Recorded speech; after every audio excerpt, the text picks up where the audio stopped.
Courte minute d'information, merci de suivre le journal sur RTI 1. Madame, Monsieur, bonjour, voici le sommaire. En Côte d'Ivoire, ouverture hier dans la commune de Cocody du 5e forum de l'Alliance internationale anticorruption du groupe de la Banque mondiale. Objectif, éradiquer la corruption, mal pernicieux qui anéantit les économies des pays. Les travaux ont été lancés par le vice-président Timoko Méliette Kone. Toujours en Côte d'Ivoire, la hausse tarifaire de l'électricité à partir du 1er juillet prochain n'aura pas d'impact sur les prix des produits de consommation. Le gouvernement et le secteur privé s'engagent à préserver le pouvoir d'achat des populations. C'est ce qui ressort des échanges hier entre le ministère du Commerce et les industriels. Enfin, une mission de paix africaine attendue demain vendredi 16 juin à Kiev. 4 chefs d'État africains vont échanger avec le président Volodymyr Zelensky. En Côte d'Ivoire, le Conseil des ministres, les travaux et échanges se sont déroulés en présence du chef de l'État Alassane Ouattara. Plus de détails dans nos prochaines éditions. Le district d'Abidjan accueille donc la 5e édition du Forum de l'Alliance internationale anticorruption du groupe de la Banque mondiale. Cette rencontre se tient du 14 au 16 juin prochain. C'est le vice-président de la République de Côte d'Ivoire qui a lancé hier les travaux dans la commune de Cocody. Selon Timoko Méliette Kone, la lutte contre la corruption, fléau mondial, nécessite une synergie et une mutualisation des forces. Les précisions, Viviane Haïma. C'est un signe fort. Abidjan abrite depuis ce mercredi 14 juin l'édition 2023 du Forum de l'Alliance internationale anticorruption du groupe de la Banque mondiale, qui réunit des politiques et des experts du monde entier. C'est la toute première fois que l'Alliance internationale anticorruption du groupe de la Banque mondiale tient son forum dans un pays d'Afrique, et c'est la Côte d'Ivoire qui a été choisie. Le vice-président de la République, Kone Timoko Méliette, représentait le président de la République Alassane Ouattara à la cérémonie d'ouverture de cette importante rencontre qui va permettre un échange d'expériences et un échange de bonnes pratiques pour mieux lutter contre la corruption. Car comme tous l'ont diagnostiqué, la corruption est devenue une gangrène planétaire du fait des avancées technologiques. Le ministre Epiphane Zoro-Balo a salué l'appui que ce forum apporte à l'action du gouvernement ivoirien dans sa lutte contre la corruption.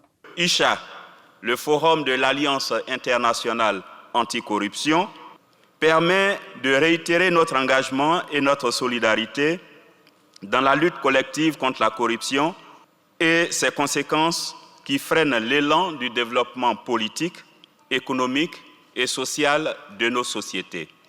Avec la déclaration d'Abidjan, qui résumera nos recommandations et engagements communs, ICHA 2023 demeurera un tournant réel d'analyse conjointe et d'échange des informations essentielles au succès de la lutte contre la corruption. La Banque mondiale est prête à travailler avec tous les États qui la sollicitent, mais elle est rigoureuse sur les pratiques de corruption, a fait savoir le directeur général de l'institution mondiale, qui a par ailleurs félicité le gouvernement ivoirien pour les avancées réalisées en matière de lutte contre la corruption. Au nom donc du groupe de la Banque mondiale, je voudrais rendre une fière chandelle au gouvernement ivoirien pour son effort en vue de la promotion de la bonne gouvernance. La corruption est devenue un défi d'autant plus majeur et qui traverse nos frontières. Aussi, les plateformes comme ICHA qui rassemble les enquêteurs, les auditeurs, les experts, les procureurs et également des décideurs politiques qui peuvent frayer le chemin sur le plan juridico-légal et ainsi que des représentants des universités et des organisations de la société civile et qui sont les héros, les porte-voix de la lutte contre la corruption, et l'importance de cet effort n'est plus à souligner. Pour sa part, le vice-président de la République, Koné Tiemoko Mélié, a traduit l'engagement du président de la République, Alassane Ouattara, et son gouvernement à continuer à assainir la gestion publique nationale. Le président de la République, son Excellence, M. Alassane Ouattara, accorde un vif intérêt à la tenue de ces assises en terre ivoirienne. Cet appel à l'action traduit l'ampleur de la menace que constitue la corruption, ce fléau mondial qui nécessite une synergie d'action, ainsi qu'une mutualisation de nos forces, de nos intelligences, de nos expériences et de bonnes pratiques, afin d'y remédier. Les efforts de la Côte d'Ivoire sont reconnus et matérialisés par une amélioration du classement mondial du pays qui est passé de la 130e place en 2012 à la 105e place en 2021, puis à la 99e place depuis 2022, selon l'indice de perception de la corruption de Transparency International. Cependant, il convient de reconnaître que, malgré ces bons résultats, beaucoup reste encore à faire au regard de la complexité de ce phénomène. C'est l'un des grands défis de la politique du président Alassane Ouattara, dont le mot d'ordre est, et je cite, « assurer une meilleure gestion des ressources publiques pour une croissance nationale plus forte et plus inclusive au bénéfice de tous. » L'Alliance internationale anticorruption du groupe de la Banque mondiale tient son 5e forum ici à Abidjan du mercredi 14 au vendredi 16 juin. De fleurs déposées hier par le président du Congo-Brazzaville sur la tombe du premier président ivoirien, Félix Houphouët-Boigny. Au 3e jour de sa visite d'État en Côte d'Ivoire, le président congolais Denis Sassou Nguesso s'est rendu à Yamoussoukro, dans la région centre du pays. Les précisions, Sidonie Davila. 30 ans après sa mort, Félix Houphouët-Boigny, père fondateur de la Côte d'Ivoire, continue d'être honoré. Le président congolais Denis Sassou Nguesso, en visite d'État en Côte d'Ivoire, revient sur la terre de celui qu'il a côtoyé depuis 1979 pour lui rendre hommage. C'est donc avec toute la solennité de ce jour que le président congolais a déposé une gerbe de fleurs sur la tombe de feu Félix Houphouët-Boigny. C'est pour la 2e fois que je viens ici. Quand j'ai accédé à la magistrature suprême de mon pays, le Congo, c'est le premier chef d'État au monde que je suis venu voir en 1979. L'aéroport de Yamoussoukro était déjà construit tel qu'il est là. Et la voie qui mène à Yamoussoukro aussi, telle qu'elle est. Et c'est pour cela que nous disons que Houphouët-Boigny, c'était un visionnaire. Vous voyez, ce qu'il a construit depuis les années 70 garde son actualité. Il m'a accueilli à l'aéroport de Yamoussoukro. Il m'a amené jusqu'à l'immeuble qu'il avait construit pour accueillir ici le président Giscard d'Estaing. J'ai été logé là, il m'a accueilli chaleureusement. Il m'a simplement dit, bon, reste là, repose-toi, et demain, à 10h, je viendrai et nous allons parler. Et j'ai écouté le président Houphouët-Boigny pendant 4 heures. C'est lui qui parlait et j'écoutais. Bon, j'ai parlé peut-être 20-25 minutes, donné un peu des nouvelles du Congo. Donc, au cours de cette visite d'État en Côte d'Ivoire, j'ai tenu encore pour la 2e fois à venir ici, lui rendre hommage et me recueillir. Voilà. Dès son arrivée à la résidence présidentielle de Yamoussoukro, Denis Sassou Nguesso, le président congolais, a été accueilli par les chefs de village du département de Yamoussoukro, conduit par Nanan Boigny III, qui n'est autre que le ministre-gouverneur du district autonome de Yamoussoukro. Sa visite hautement appréciée. Des têtes couronnées, Denis Sassou Nguesso est intronisé chef canton. Désormais, il porte le nom Nanan Ngata Kple, recevant ainsi tous les attributs dus à son rang. Aux dernières heures de son court séjour dans la capitale politique, le président congolais achève sa visite à la basilique Notre-Dame de la Paix de Yamoussoukro. Autre actualité, la visite de travail et d'amitié du président de l'Assemblée nationale de Côte d'Ivoire à Hanoï, au Vietnam. Adama Bictogo a échangé hier avec plusieurs personnalités, dont le président de la République et le Premier ministre vietnamien. Les échanges ont porté sur le renforcement de la coopération économique entre la Côte d'Ivoire et le Vietnam. Pour en parler, Moussa Konaté. Siège de l'Assemblée nationale de la République socialiste du Vietnam à Hanoï, Adama Bictogo est reçu par son homologue vietnamien. Le président de l'Assemblée nationale et sa délégation prennent part à une séance de travail. Après des échanges sur divers sujets dans le cadre de la coopération parlementaire, un mémorandum d'entente est signé. Le Vietnam, sur ces 35 dernières années, a fait preuve de résilience. Le Vietnam est donc un exemple pour beaucoup de pays africains. Investir en Côte d'Ivoire, c'est investir dans la sous-région. La Côte d'Ivoire est donc une porte d'entrée, stable par son économie, stable par sa politique et dynamique, bénéficiant donc du leadership de son président. La Côte d'Ivoire, donc, par sa politique d'ouverture, attend le Vietnam, attend les entrepreneurs vietnamiens pour que cette vision, cette dynamique de la transformation de notre économie puisse être une réalité que nous voulons partager avec donc les entrepreneurs vietnamiens. La Côte d'Ivoire est le deuxième partenaire commercial du Vietnam en Afrique, après l'Afrique du Sud. Le volume des échanges entre les deux pays est estimé à plus de 670 milliards de francs CFA en 2021. Le président de l'Assemblée nationale appelle donc au renforcement de la coopération sur le plan économique. 80% des noix de cajou de la Côte d'Ivoire sont exportées au Vietnam et près de 70% du coton est exporté au Vietnam. Mais en retour, la Côte d'Ivoire importe 40% de son riz du Vietnam, 45% de tous ses produits électriques, mécaniques du Vietnam.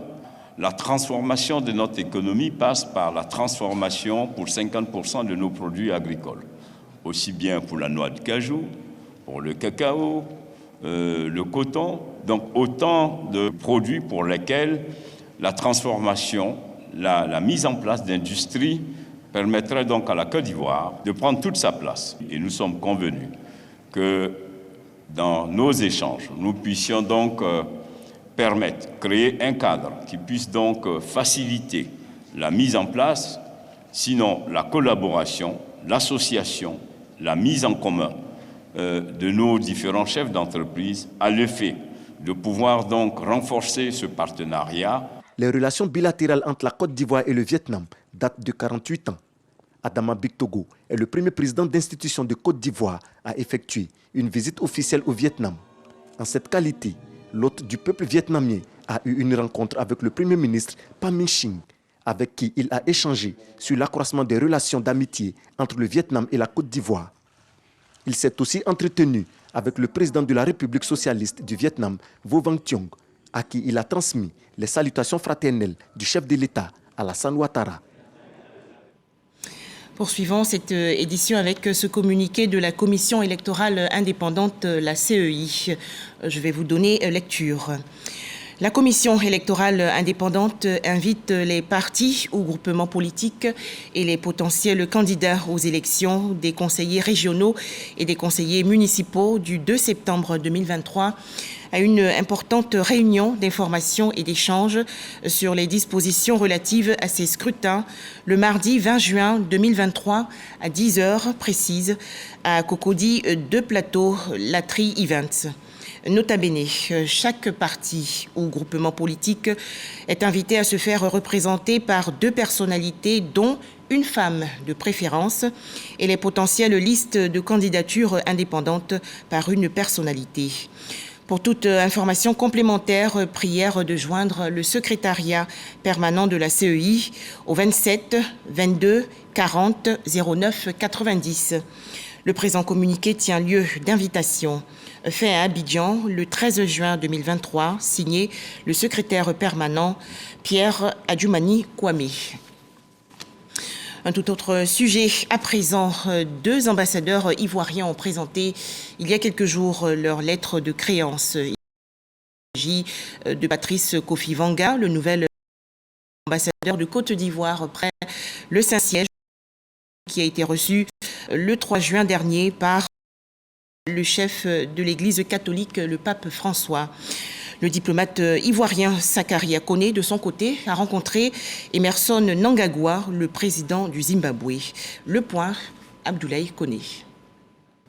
Son Excellence Vanga Patrice Kofi remet aux dirigeants pontifs les copies figurées des lettres par lesquelles le président de la République Alassane Ouattara a bien voulu l'accréditer auprès du Saint-Père, le pape François. Désormais ambassadeur extraordinaire et plénipotentiaire de la République de Côte d'Ivoire près le Saint-Siège, son Excellence Vanga Patrice a offert au Saint-Père les armoiries en cristal de la République de Côte d'Ivoire. Il présente lui aussi ses lettres de créance au président du Zimbabwe, Emerson Mnangagwa.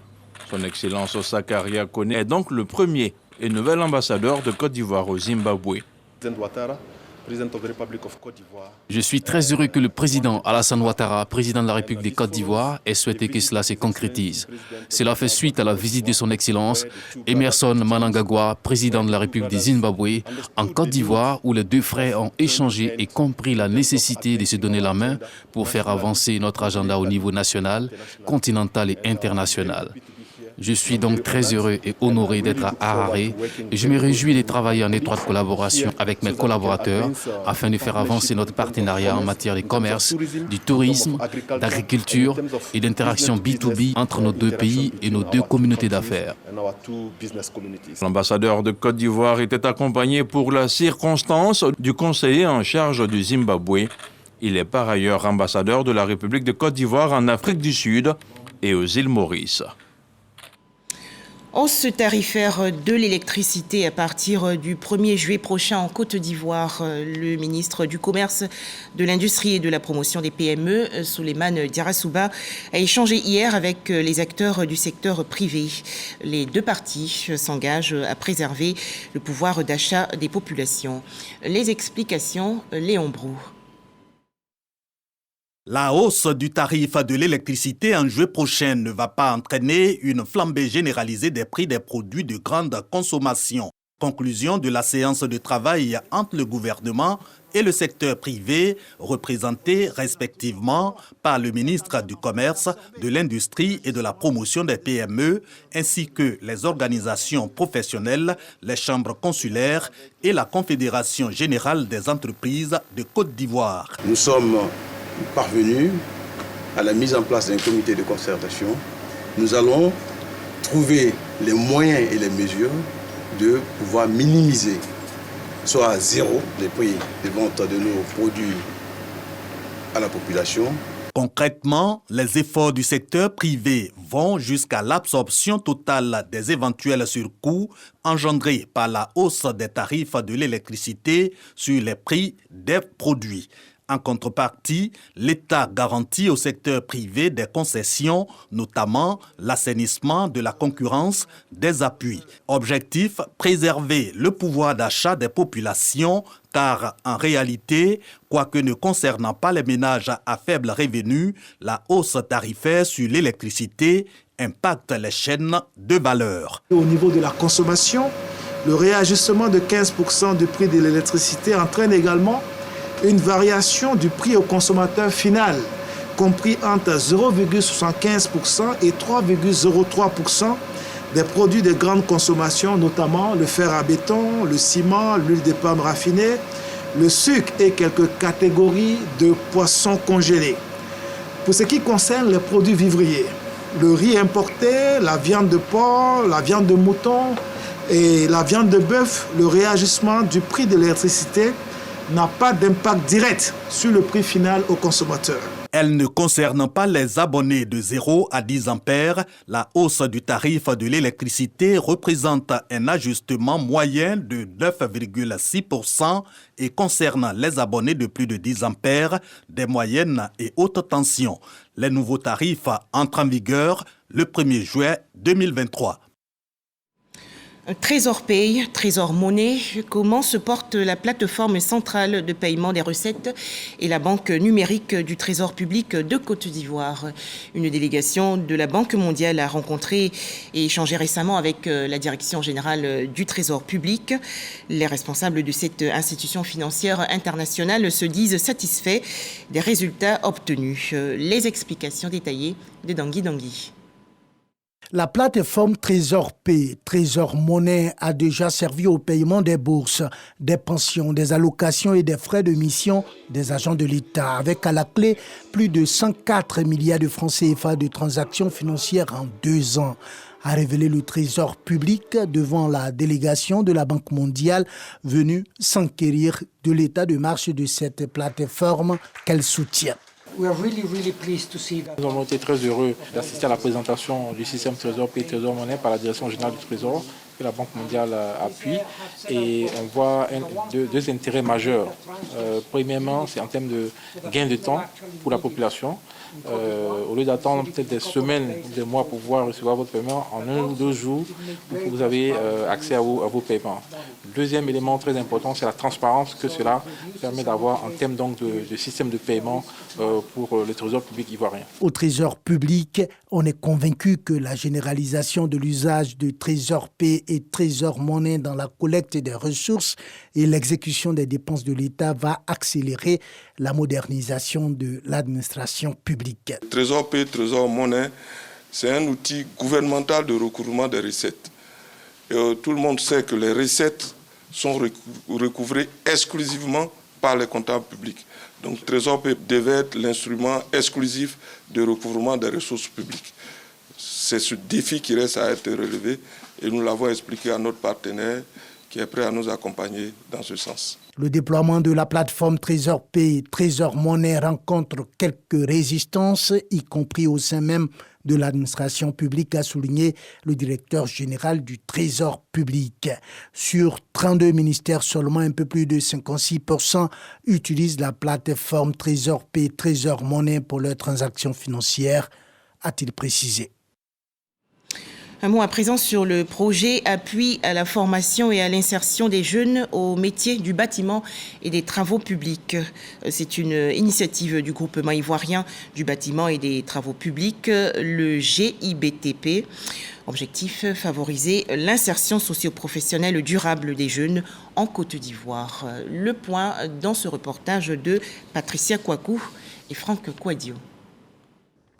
60 jeunes entre 18 et 35 ans formés au métier du bâtiment et des travaux publics à BTP, durée 6 à 7 mois. Une initiative du groupement ivoirien du bâtiment et des travaux publics, aidé de partenaires. Il s'agit de promouvoir l'accès à la formation et à l'employabilité des jeunes dans le secteur du BTP. Je suis très heureux de participer à la formation au sein de ce cabinet parce que n'ayant pas un bon parcours scolaire, je suis bien formé. Il y a des demandeurs et donc ils trouveront effectivement emploi. D'abord, on va les accueillir en tant que stagiaires et puis ensuite, ils passeront après l'apprentissage en contrat à durée déterminée et puis, effectivement, en fonction du résultat de leur passage, on leur souhaite en CDI, en contrat à durée indéterminée. Ce projet est financé par la coopération allemande. Depuis 2019, on a accompagné une 50aine de projets. Et sur ces 50 projets, on a, nous, un objectif de créer accompagner à la création de 7550 emplois. Les conditions requises, un niveau minimum cours moyen 2 et posséder au préalable une expérience à minima dans la filière choisie. Le brevet d'études du premier cycle session 2023 en Côte d'Ivoire. À Timélécro, dans la région est du pays, les candidats au BPC 2023 reçoivent gratuitement un repas après les compositions, notamment à midi. C'est une initiative du docteur Samira Kouadio, conseillère technique au ministère de la Santé et également ressortissante de Timélécro. Objectif, aider les élèves à se restaurer sainement en cette période d'examen. Les détails, Herman Niamia. Dans ces salles d'examen au lycée municipal de Timélécro et au collège Modène Agnia dans le département de Mbato, des candidats au BEPC en pleine composition. Stress et concentration sont au rendez-vous. La responsable d'un des centres rassure qu'il n'y a rien à signaler. Les choses se déroulent bien. Nous sommes au 2e jour et on n'a constaté aucun cas de fraude. Et vraiment, ça se passe bien, dans le calme et dans la quiétude. Une fois les compositions de la journée terminées, il faut aussi trouver de quoi s'alimenter pour prendre des forces afin de mieux affronter les autres épreuves. À cette difficulté à laquelle se trouvent confrontés la plupart des candidats issus des localités reculées moins nanties, une bonne volonté en la personne de Dr Samira Kouadio a apporté une solution. Offrir des repas chauds à tous les candidats et au personnel d'encadrement pendant les 5 jours de composition. C'est du jamais vu ici. Voilà. Depuis que nous sommes à Timélécro, c'est la première fois que quelqu'un vient pour aider les enfants. Ça a commencé d'abord au primaire. On croyait que c'était les enfants du primaire seulement. Elle a pris tous les enfants du primaire en charge. Quand les enfants ont fini le soir, elle a pris des cars, elle a transporté les enfants, aller les déposer dans tous les différents villages. Ce qu'elle est en train de faire hors de la sous-préfecture de Timélécro, du côté de Mbato, les enfants qui sont de Timélécro qui sont allés composer en bateau, elle a fait partie des gens là pour préparer là-bas pour les 5 jours aussi. Ce sont plus de 500 plats qui sont ainsi offerts gracieusement chaque jour. De quoi réjouir les bénéficiaires qui peuvent ainsi se concentrer sereinement sur les épreuves. D'abord, on a mangé du tchèp avec de la viande. Aujourd'hui, on va manger de l'igname avec de la viande. Nous sommes très reconnaissants et puis nous sommes prêts à travailler dur pour la rendre fière. L'idée de Dr Samira Kouadio est saluée par ses mamans qui ont décidé de lui apporter un coup de main en faisant la cuisine. Je suis une mère qui a des enfants en classe d'examen. En tout cas, ça m'a fait très plaisir parce que les enfants, vous voyez, ils sont très contents pour avoir le repas à midi sur place. Nous sommes très heureuses pour les actions que Dr Samira pose à Timélécro. Tout d'abord, elle a fait opérer les yeux du cataracte. Elle a envoyé une ambulance. Elle est en train d'aider nos enfants. Nous sommes très heureuses. Rappelons que Dr Samira Kouadio est conseiller technique du ministre de la Santé, de l'Hygiène publique et de la couverture maladie universelle. Elle est aussi fille de la sous-préfecture de Timélécro. En posant cet acte au dit du réseau des amis de Dr Samira Kouadio, elle veut ainsi contribuer à la réussite des enfants de sa localité. Dans l'actualité nationale également, le Centre national de transfusion sanguine, le CNTS, invité récemment à la tribune hebdomadaire du Centre d'information et de communication gouvernementale, le CICG. Le directeur du CNTS, le docteur Seydou Konaté, s'est prononcé sur la sécurité transfusionnelle et les mots vigilance en Côte d'Ivoire. Les explications, Jean-Marc Djadji. En Côte d'Ivoire, ce sont 27 structures transfusionnelles qui mènent les activités de prélèvement, de traitement et de distribution des produits sanguins. 160 000 poches de sang ont été déjà produites en 2021. Une statistique en deçà des 250 000 poches de sang, chiffre recommandé par l'OMS en termes d'autosuffisance. Cette problématique sur le don de sang fut à l'ordre du jour de la tribune gouvernementale Tout savoir sûr, avec comme invité le docteur Seydou Konaté, directeur général de l'opérateur unique dans le secteur, le Centre national de transfusion sanguine, CNTS. Devant cette situation, 5 milliards de francs CFA ont été alloués au CNTS dans le cadre du PS-Gouv 2. Pour financer l'achat, donc, comme je le disais, d'intrants, de poches à sang, des réactifs de dépistage et de confirmation, d'investir dans l'acquisition des véhicules de collecte mobile. Concernant les spéculations sur les coûts de cession des produits sanguins, le gouvernement reste ferme. Il a été aussi décidé d'uniformiser les prix de cession des produits sanguins à 3 000 francs CFA, quelle que soit la pyramide sanitaire dans laquelle on se trouve.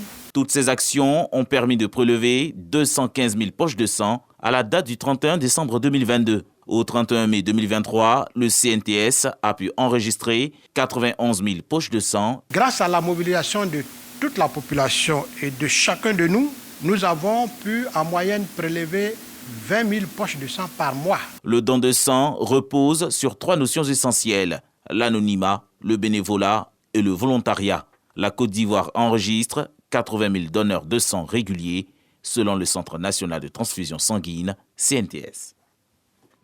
Des images à présent, les acteurs culturels de Côte d'Ivoire formés récemment à la gestion du droit d'auteur et du droit voisin.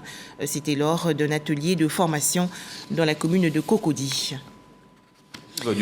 Dernière information, 4 chefs d'État africains constituent la médiation africaine qui va rencontrer demain, vendredi 16 juin 2023, à Kiev, le président ukrainien Volodymyr Zelensky. Objectif, mener une initiative de paix en Ukraine. Ces présidents africains vont se rendre également le lendemain à Saint-Pétersbourg, en Russie, pour échanger avec le président Vladimir Poutine. Voilà, merci de nous avoir suivis. C'est la fin de ce journal.